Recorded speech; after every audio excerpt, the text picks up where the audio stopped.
Okay, so pre-recording it this time. It was only playing out at the theater here all the way across on the other side of town. The last time I was here was to go see Tomb Raider. Been a little bit. Yeah, so plus side, I mean, we had reclining seats and everything, and there's a bar in there. True. Downside, there's like really weak signal out here, so we couldn't go live. Anyway, it's well past midnight right now, and we just got out of Miss Bala. It's kind of like I said at the end of the last video that we did, the least of these, which was, whoa, where I said, well, going to see this movie is probably the best friend that Miss Bala has, because it's going to be really, really good in comparison. And honestly, this movie's really not, it's one of those movies where, all right, this movie's not great really by any stretch, but this kind of is a case where I've seen similar things recently that were worse. I mean, one, that movie that we went to go see earlier, way worse than this, because I'm like, well, this one at least feels like a movie.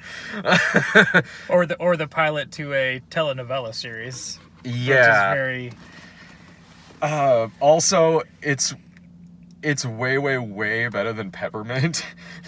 You know, I was wondering, I'm like, so wait, is this fucking Spanish Peppermint? Is that what we're getting? Or Mexican Peppermint, I guess. Yeah, this is the movie with Gina Rodriguez, where she is a makeup artist, and she goes down to Mexico and goes to a club with her friend, and her friend is part of this Miss Baja competition. And this shootout ends up happening in the nightclub, in which Gina Rodriguez is then taken in by this cartel and used as a mule at one point, and then is also with the DEA at another point. And the movie then kind of becomes this like thriller, a cruel picture crossed with miscongeniality, where she has to then enter this beauty competition to help assassinate this chief of police, corrupt chief of police, what you believe to be a corrupt chief of police. Yeah, and when I was watching this movie, there really wasn't any part of this movie where I was sitting there thinking like, this movie's bad or anything like that. I really didn't as I was watching it, because I mean, as a movie, it does play through it just fine. It doesn't do that cheap shit that a movie like this usually does, where the movie would start out with an action sequence and then cut to black and say 3 days earlier. Like it doesn't do media res situation. Yeah, like it really does kind of let its story play out. This is a movie where I was watching it thinking, you know what? I'll bet you the original is probably really good. The Spanish language version, you mean? Yeah. Because I didn't even realize until about a week ago that this movie's a remake.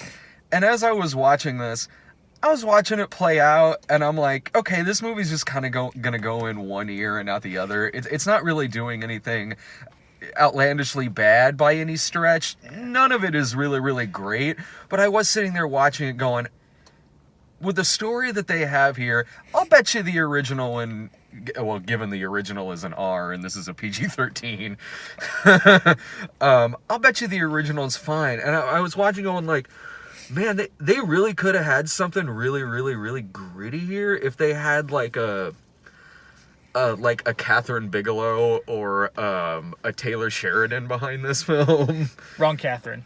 Catherine Hardwicke's the director of this. And there is aspects of it that I thought was totally fine. Like the acting, surprisingly, I thought was pretty decent in this film.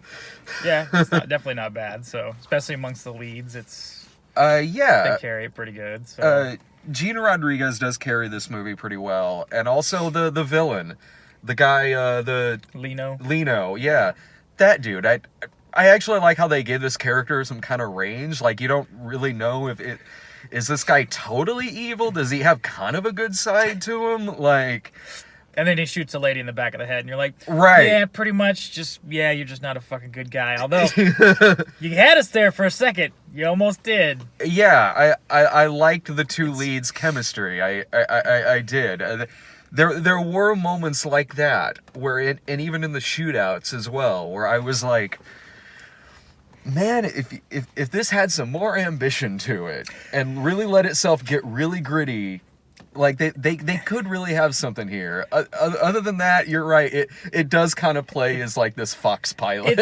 Here's my thing. It hits all of the Mexican tropes. You've got the drug cartel, the shitty DE agent, the corrupt cops, the human trafficking, and I'm like, these things can work, but you're just playing them as is. It's like you're just throwing it in like, okay, this is exactly how you think it's gonna go. It would have been neat to see some subversion of that. Like, here's these tropes, but we're not going with that, Yeah, so yeah, you're right. It's like this is like if Sicario is an HBO series, this is a Fox pilot. Like, I mean, it even sets itself up at the end. Like, there'll be another one. Like, I don't know, man. Why are you doing this? Don't sequel bait this shit.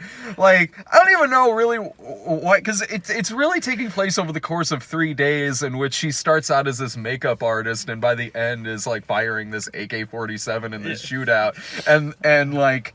The CIA agent at the end is like, we could use a person like you. I'm like, really? After literally one lesson. He hands her an AR-15 in the middle, and she shoots, I think, 6 rounds. And then all of a sudden becomes this badass. And I'm just like... I could, you know what, like, in like a B action movie, like, I'm like, all right, I mean, that... If it's entertaining enough, certainly, and done with some sense of style, it's like, I could wrap my head around that, certainly. But when other people are putting so much stock into this character as as if she's Sarah Connor or something like that. The hard turn she takes in those few days is just like, what the fuck? Yeah. She shoots this gun and she has, like, nothing. And then a couple days ago... She was vomiting over the side of a rail after someone gets shot in the back of the head. It's like, these two things, I mean, they just... And she is really good. No, like, she is. I'm not saying that, like, it's just the time frame from when she gets to Tijuana to when the movie ends. It's just,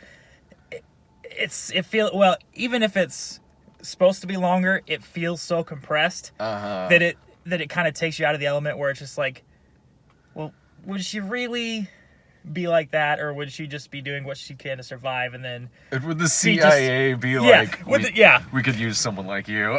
I don't know, man. Like, because yeah, I mean, she does really work in those action scenes, and she works really well in the scenes where she's really panicking and distraught and trying to find her friend and everything. It would be like you're watching, to go back to Sarah Connor, it'd be like you're watching the first Terminator, and it's still the same, like, time frame, but by the end, she's Sarah... T2 Sarah Connor? Yeah.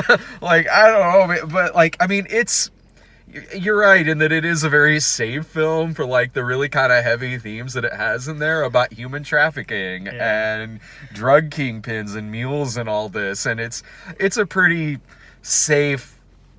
January, February PG-13 PG-13 action movie. But again, it's like I said, it was never really doing anything that was necessarily making me, like, groan, really, or hate the fact that I'm there. Like, maybe the drink I had beforehand and the recliners helped with that a little bit. Relax, but... Yeah, and again... It is way better than Peppermint. I'll give it that. It's one of those movies that's not great, but it's just when you compare it to other worse things, it's like, well, okay, this exists and whatever. It's not a terrible movie by any stretch of the imagination, but it's definitely not a memorable one. It's really not. Like, it's not as... I didn't think it was as bad as the trailer made it look, necessarily, but it was... but it probably turned out as, like... good as I thought it could be from the trailer. Yeah, you weren't the ceiling was not very high on this, but the floor wasn't that bad either. So it's kind of like it stays in its little range, and it is what it is, and you're either gonna like it or you're not. So it's just. I know. It's like this is actually kind of a hard movie to talk about. It really is. I sort of feel really nothing about the movie we just watched. I'm amazed we went 10 full fucking minutes just talking about this. Shit. Like Miss Bala. Yeah, I mean, there's nothing groundbreaking in the story. There's nothing groundbreaking in the action. Each scene exists to just further the plot a little bit more. It's not clunky. Like, it moves at a decent pace. I will give it that. It's not overly long. Right.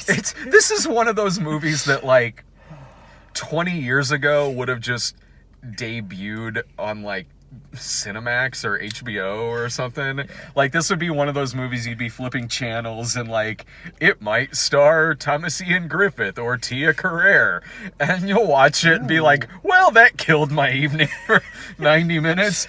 I'd be like, hey, there we go. That was something to do.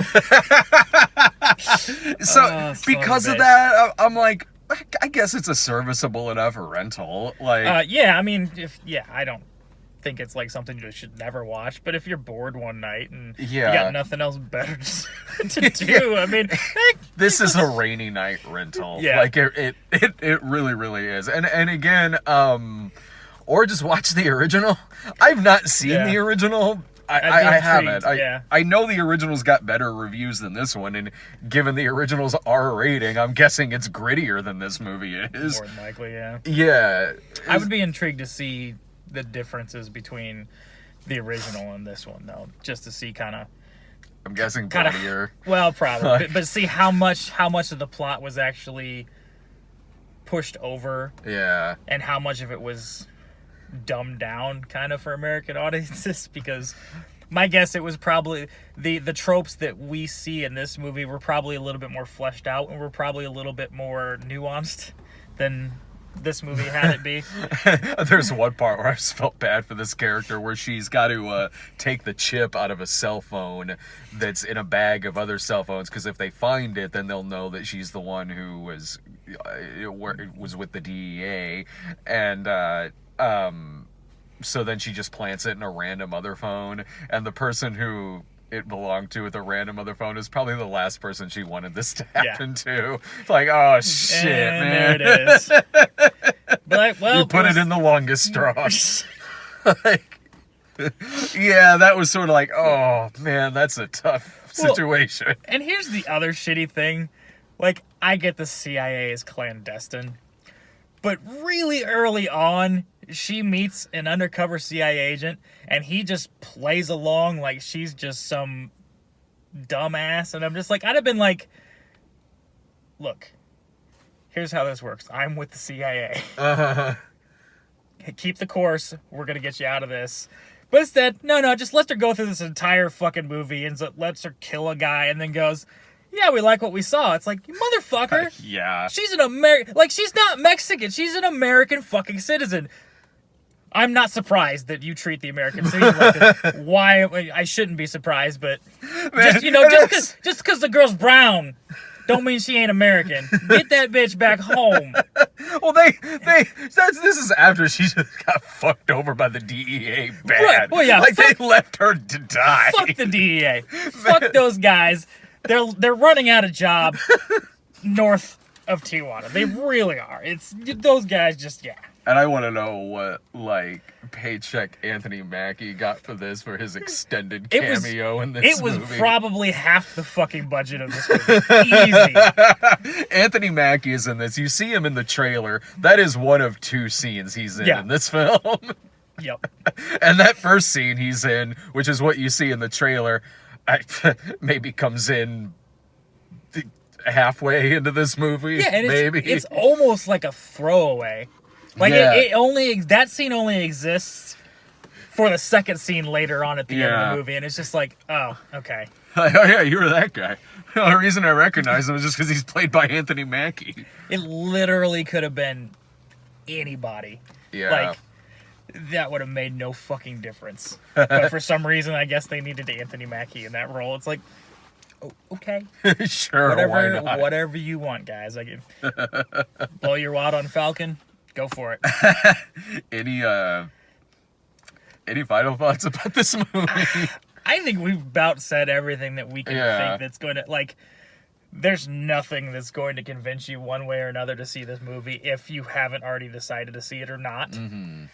There's really, I mean, it's a completely forgettable middle of the winter action flick. It really is. Yeah, there's things that have done this worse. There's things that have done it far better. It just kind of is what it is. It's a movie that I hesitate to say it's taken up space because they only put it on one screen here, and it was the theater all the way on the other side of town. I guess my only final thought is I hope that Gina Rodriguez gets more gigs.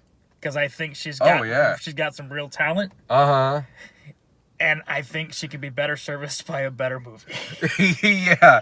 I mean, hell, one of my favorite movies of last year was Annihilation.